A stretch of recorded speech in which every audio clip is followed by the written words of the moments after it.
All right, let's move on with the second part of today.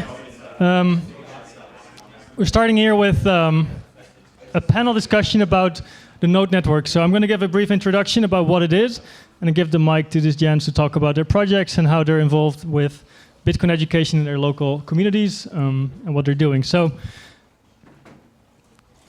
the basic start of my first Bitcoin, I think John already highlighted it, open source Bitcoin education for the world.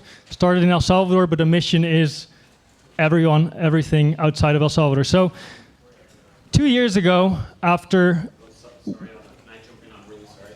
Yes. We're late by 30 minutes, right? Yes. I got my licensing workshop thing going on. Sorry, Pablo. Yeah, you're right. We're going to announce everything's late by 30 minutes. Everything is late by 30 minutes, but we're going to... Oh yeah, that might be a good idea to just tell people where to see the schedule, right? Once again? To tell people where they could see the schedule so they could... Right, yeah, so the schedules hang 4 or 5 places around this venue. It will be on screen after this panel here, so you can take a picture to see what's going on when, at which places.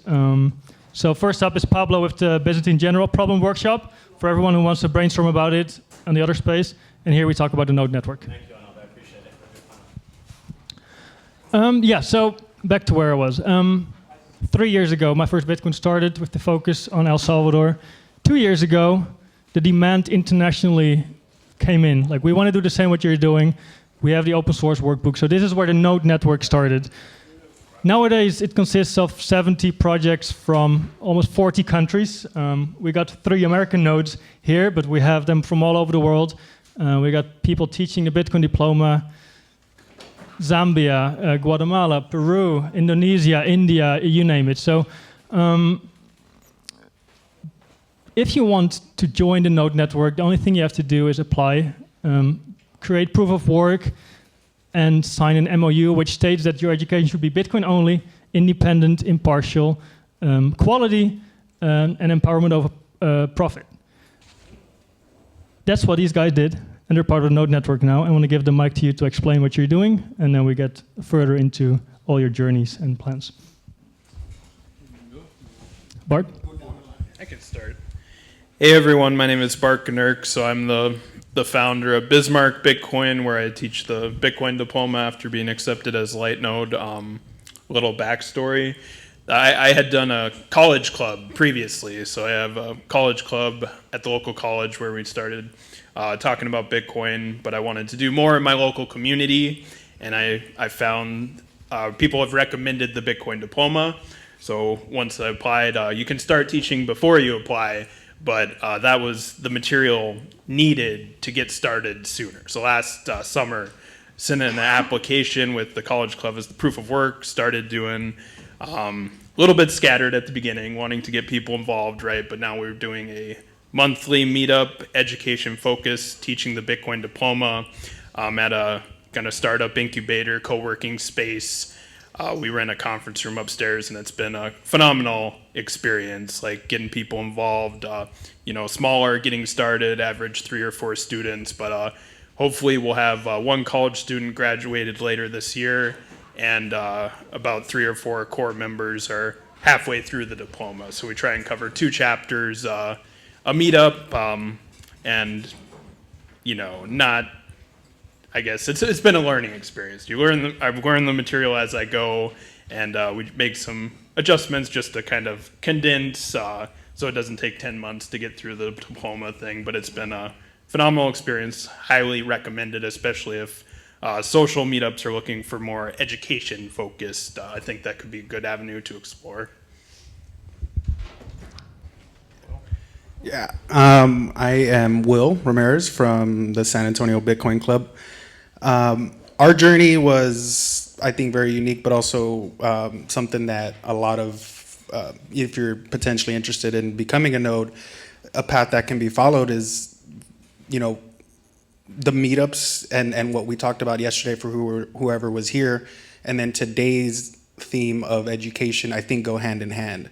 So what we did in San Antonio was we had a long-standing meetup, right? We focused on education. We would bring in speakers and just voices in the Bitcoin community.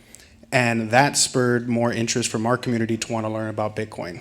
And in comes Mi Primer Bitcoin with fantastic resources for us to be able to do that.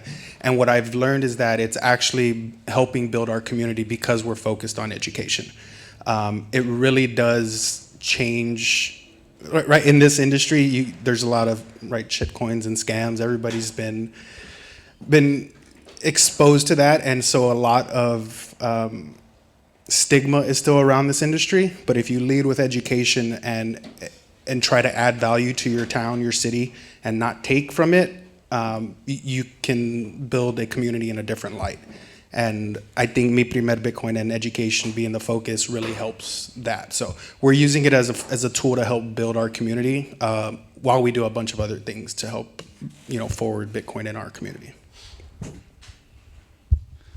On our side, I'm Austin with the Dallas area. I run Dallas Bitcoin, and then here with Mi Primer Bitcoin, they've led us with BitFaith start taking on their curriculum and put on a biblical and a scripture background to teach churches about sound money, what Bitcoin is, and how to use it to their church members.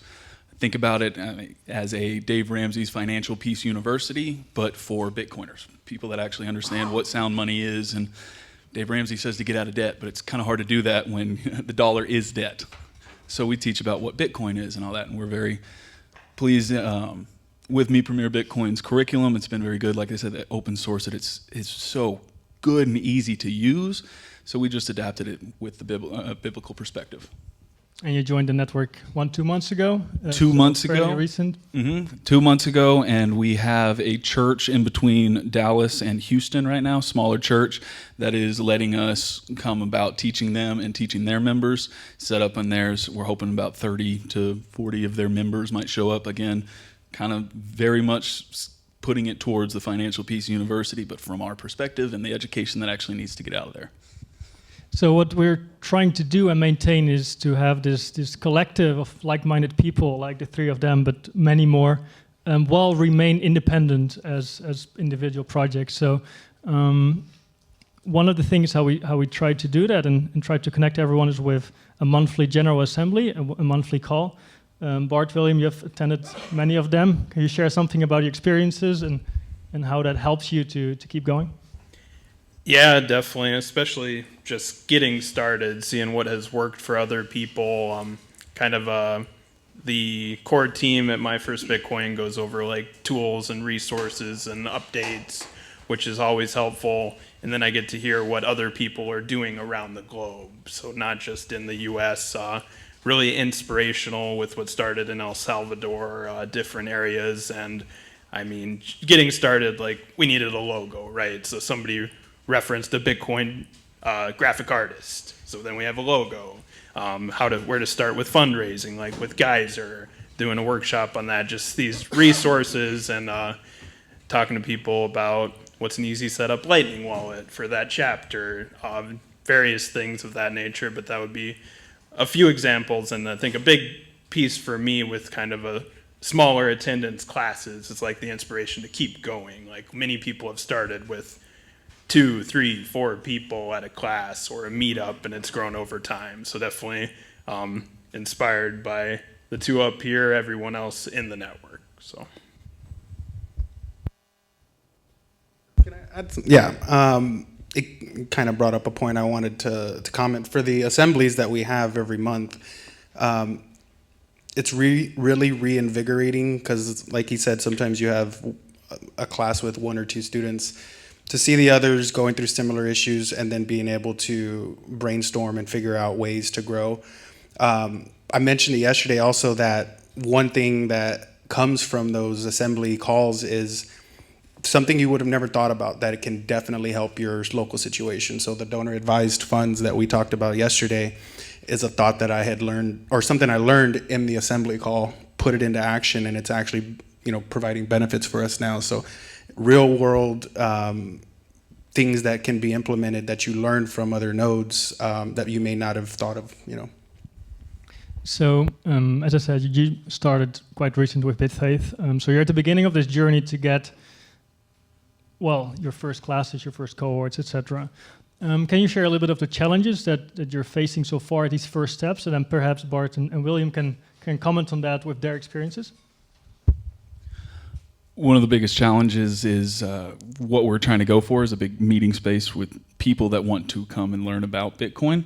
So luckily we've found one pastor that is talking to me and having a good time with this. But what tips or tricks would you have for getting a space together? I think you said you rent out a space, anything like that outside of just the churches. We're hoping that will give us the space. And I think, William, you have the perfect answer for this, right? And some news? Well, yeah, we do have some news. The San Antonio Bitcoin Club is getting a dedicated space that we were just approved for, which honestly, the Mi Primer education that we started, I said it, that I think it was really a momentum boost for us. And we rode that momentum, and we want to expand on the education initiatives. So being able to have a space, honestly, is very important. There's people in the Node network that are doing it in various types of places, and it can work in various types of places. And I think it's just very particular to you and your community and what your community needs. But yeah, the point. I'm sorry, the original question. I went off on a tangent there. Well, I was like, he mentioned the space that you need. Yeah. And Did you want to add? You already talked about it? Yeah. Yeah, I can say where we started. Like, I love the focus on local churches. I was aware of some community events at the local library. So if you're like a nonprofit, like I'm not an official nonprofit yet working towards that, but that's like a $10 meeting room at a local community library option. We did kind of brainstorm over the new year, like a social Christmas lunch, and just kind of wanted to explore other options to get plugged in with like small business community. So we moved to a place called the Innovation Barn, which has been local for a couple years, but I wasn't aware of it. So it's like a startup incubator, kind of like a traditional co-working space, not Bitcoin focused, but kind of technical small business entrepreneurial community. So that's been a cool place. We rent a conference room upstairs. It's got room to grow, like a training area, and then a kind of a general, more open space for events, or if we want to do a graduation ceremony down the road, that would be cool. so I think one of the other challenges that we've heard quite a lot in the network is find your students. Where to find them? Who are they? Who do you want to target? Maybe first for you, as a thematic note with like a specific target audience, how do you approach your students? What's your plan with this? And then for the others, how do you get into the first cohorts and like really get them through it completely and finish the course? But first to you. With any kind of education, whoever you are trying to teach, you got to speak their language. I think John brought that up earlier this morning. So really going down and making sure to see and to understand and be able to explain the biblical parallels in the scripture, the meanings behind it, why proof of work and you reap what you sow, and different biblical aspects and just, like you said, theology that mixes so well with Bitcoin. Be able to speak their language and don't try to explain what a Bitcoin is and how the node and how every little intricacy of Bitcoin works. Just explain things that make sense to them and resonates with them. Yeah, finding people and students, it's tough. Obviously you're coming from an angle of education, so like any form of higher education, it's a bit, you have to kind of want to be there, right? And so you can't force this down anybody's throat. There has to be, they want to walk in that door. They have to have that want. So you have to meet them, kind of like what we're hearing here is you have to meet them where they're at. One thing we've done is, because we had a long-standing meetup, I think that gave us a little bit of an advantage of maybe a level of authority in the city on the subject. And so we were able to leverage that. And our key members that are been with us in our city for the entire time, they're our first guinea pigs. They were there with with the first cohort that we taught. My wife was one of our first students. Like, you just bring in the people that can get through the door, and then you make the next cohort better. One thing I would say, like, I really like taking advantage of social media, honestly, and I think it's a weird topic that maybe a lot of the educators don't get into, but like you kind of need to think about this in a marketing and entrepreneurial mindset, honestly. Like, how do you go get more eyes on what you're doing? It is a product, but it's free, right? We're doing this for free. We're not charging, but how do you get that in front of more people's minds? And I think social media is where a lot of people are also. So I think we need to take advantage of certain things to bring in more people, and not just, you can't just be stagnant and hope people come in the door. You have to kind of actually go meet them and figure out how to bring them in.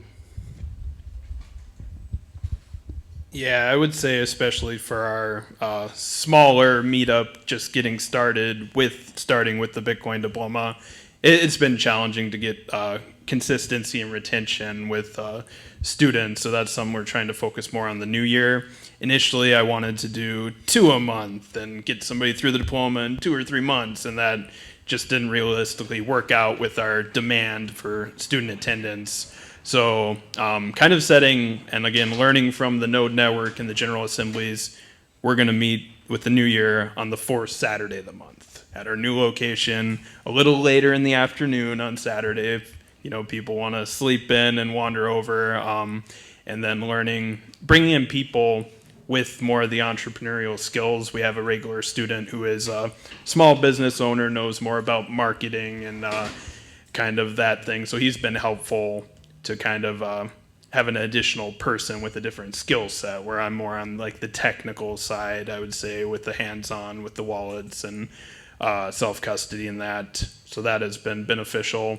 And then also working with our location, like they would share out a post, that we're doing a Bitcoin class, free meetup.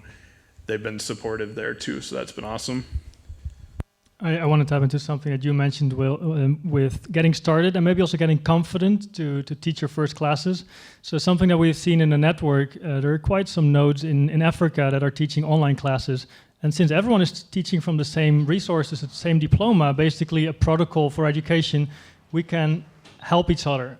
So there are a lot of projects that do guest lectures that anyone in the network, but even you, could be a teacher in someone else's project, in order to get more confident to do it yourself later.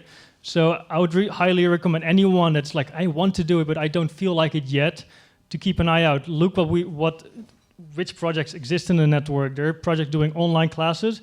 You can reach out to them. They often are really happy to have a co-host. And it's always really inspiring as well to speak to students from other regions and to basically also be, like the theme that we started with, to be inspired to keep going and keep building. Do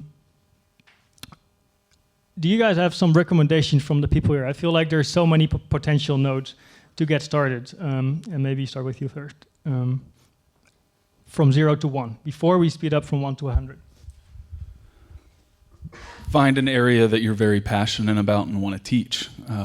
Got brought up that y'all are an open source thing, so if you like the curriculum and you want to add an 11th chapter or something last forum, that you can do that. And so we found ourselves very passionate about the Bible and Scripture and teaching the message and spreading that message anyway. Mixes very well with spreading the message of Bitcoin. But this is an open source project that y'all have made here and established. So if you want to teach about baseball, sports, acting, whatever passion that you have and that you think you can resonate with the people that would hear the message, that's what I would focus on. That's from my 0, and then you start building from there.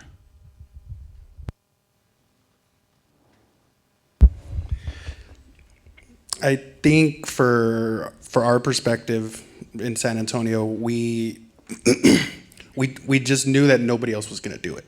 And so I think if you're basically here at this event or in this room, you're responsible for doing this to your town, to your city. You're going to be the one that does it. So 0 to 1 is kind of just accepting that. And for me, I had a personal passion for education, so it kind of worked. And I think what he's saying over here is really important. Find that niche within Bitcoin and see how Bitcoin can help that community that you're interested in. But also just know that it's not the hardest thing to just get going and do something, or just do it. And there's enough resources to do it, like you said, open source, so you don't even have to be approved by Mi Primer Bitcoin. But once you do get approved, there's actually really, really good resources within the community that they provide that make it a lot easier. So if you're interested, I would say you're going to be the one to do it. So get off of zero and, apply to Mi Primer Bitcoin. Yeah, I would encourage anybody that is in a place. I'm from North Dakota, which is a smaller population state. If you are aware of Meetup that might be 5, 6, 7 hours away, and you're frustrated that there's not a local community, you can pick up the Bitcoin diploma and start one locally. Like, that is what I've done. It's a challenging process, but it's incredibly rewarding. I know with Bitcoin, a lot of us talk about, podcasts and books in the basement and learning, but eventually we want those in-person connections, and there could be an option to do online classes too. I do a fair amount of virtual work from home, technical background on the professional side, so I really wanted that in-person connection. So this, I would encourage people to explore this option and go towards the light node application, because you just, like Will said, get access to so much support, resources, and then a monthly dose of motivation to keep it going. It's incredible to be a part of, and honored to be here. I think we have 5 more minutes for questions from the audience. I want to add one more thing. So later today we have Gabe Lord from Operation Bitcoin talking about his way of teaching, like very targeting specific people, just like you're doing. And we have a project that's teaching prisoners specifically. So I see this more and more in the network. There is a node reaching out to women specifically to have like the women educational environment for anyone who wants to join. And it's not even like location related. It can even be like just a target audience of people like you, not necessarily in your town. So I wanted to share that with everyone here as well, that if you have that passion, get started, get your group together, and empower other people in your area and your environment to join you and your projects. We've seen it quite a lot that students turn into teachers, or even graduates from projects. Like, for example, a project in Kenya, the core, he had a graduate, his name is Destiny, from Nigeria, and now he is a teacher. He started his own project because he knew the resource and it's available. And now he graduated a student from South Africa, starting the same project as well. So like, this is a chain of empowerment that's happening all over the world. It's not related to any location, but it's just because we speak the same educational language and we're bigger than the sum of our parts.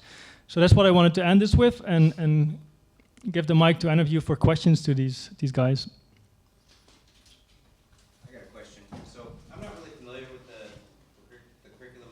I understand it's designed to be a 10-week thing, right?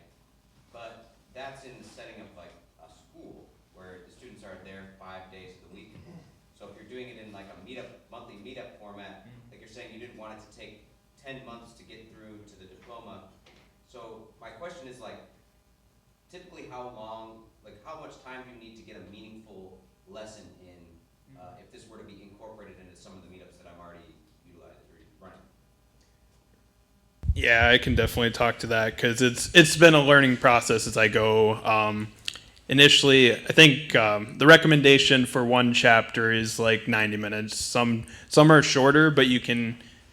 It's open source, so you can condense it, or some kind of pick and choose the videos, or activities are better for larger groups where we're kind of smaller, try and use them as a full. So we have condensed 2 chapters into 90 minutes is what we're working with. We have a 2-hour block, so we kind of hit the high points, talk about functions and properties of money, getting started, a little monetary history, and definitely there's updated PowerPoint slides, which were mentioned yesterday, so those are helpful, but you can also print off workbooks. You can just bring it up on a computer screen at a location. That's what we do. We have a conference room, and we just kind of do general meet and greet, open networking, make sure to get to know people, and then we dig into the material, have open discussion, kind of like the Socratic focus where people question about this, we talk about for a bit, and we don't rush it, but we want to cover 2 chapters per meetup. So we would roughly take, 4 meetups, 4 months to get someone through the material, start to finish in that method. So realistically, if you're really squeezing it, you could maybe get one chapter done in 45 minutes, is what I'm understanding. Yes, I would agree with that. Like, you won't cover everything, but a person will get a good amount of the information, yes. Yeah, and there are also like nodes that teach twice a week the same chapter online. And I was teaching chapter 5 last week for a project in Nigeria, and I just didn't have more time, so we condensed this chapter into just 1.5 hours. But the next chapter may be 2 sessions again of 1 hour, depending on everyone's availability. And it is really like node specific. I think generally 1.5 hours is what Bart is saying, the best way to go through the workbook. But sometimes activities don't work out. Sometimes you don't have enough people, or like attendance rates. So everything is flexible, and you take it for your own personal needs. More questions? Anyone? Yep. Just a quick one. Can you handle courses online remotely, or do you recommend these? Great question. Yeah, if you allow me to answer this. So initially, we started offering a Google Classroom environment, which is everything is preloaded. We duplicate it for every node, and that you can just start teaching without any efforts to prepare your environment. So a year ago, we started developing an online school, a learning management system, where we have everything loaded with quizzes, with discussions, with everything to enable this online teaching. We're also working on offering that for an intro course now, which is a 1-hour course that pulls people into the Bitcoin diploma later. So yeah, definitely several ways to get started teaching digitally. We created something that's called the Community Hub, where we have all these resources listed in wikis, and you go to the chapter about online learning, you can find exactly how to get started and how we can help it. So you don't have to spin up your own instance, your own website or anything. We can take care of this for you. One more question, and then I think time's up. Do you guys have any issues with attendance over the 4 or 8 months, whatever? Are people dropping off halfway through, or are they sticking through the whole thing? We have a little experience with that. So yes, it is an issue. And so kind of to your question also a minute ago, we started our first cohort and we went by the book. I read every text up there. And then you kind of, like they both said, you kind of just gear it towards your audience. Sometimes you have to condense in a little bit. And then sometimes people don't show up. Like what we did is we did it weekly. So we started and we condensed 2 chapters into 90 minutes. We did it weekly so that we could tell people at the beginning, this is going to be a 5-week course, 90 minutes every Thursday for 5 weeks.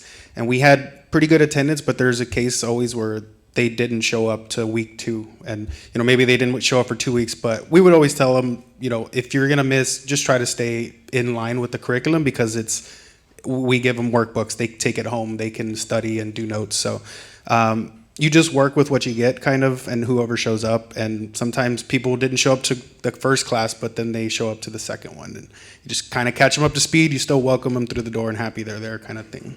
Okay, so I keep hearing the theme of just do it for free. Are we allowed to charge for this class? That's What I know is when people pay, they pay attention. So yeah, this is a very great question, and I think I learned the answer because of the node network, because some nodes have been charging money at the beginning of the course, and at the end they get it in sats in return.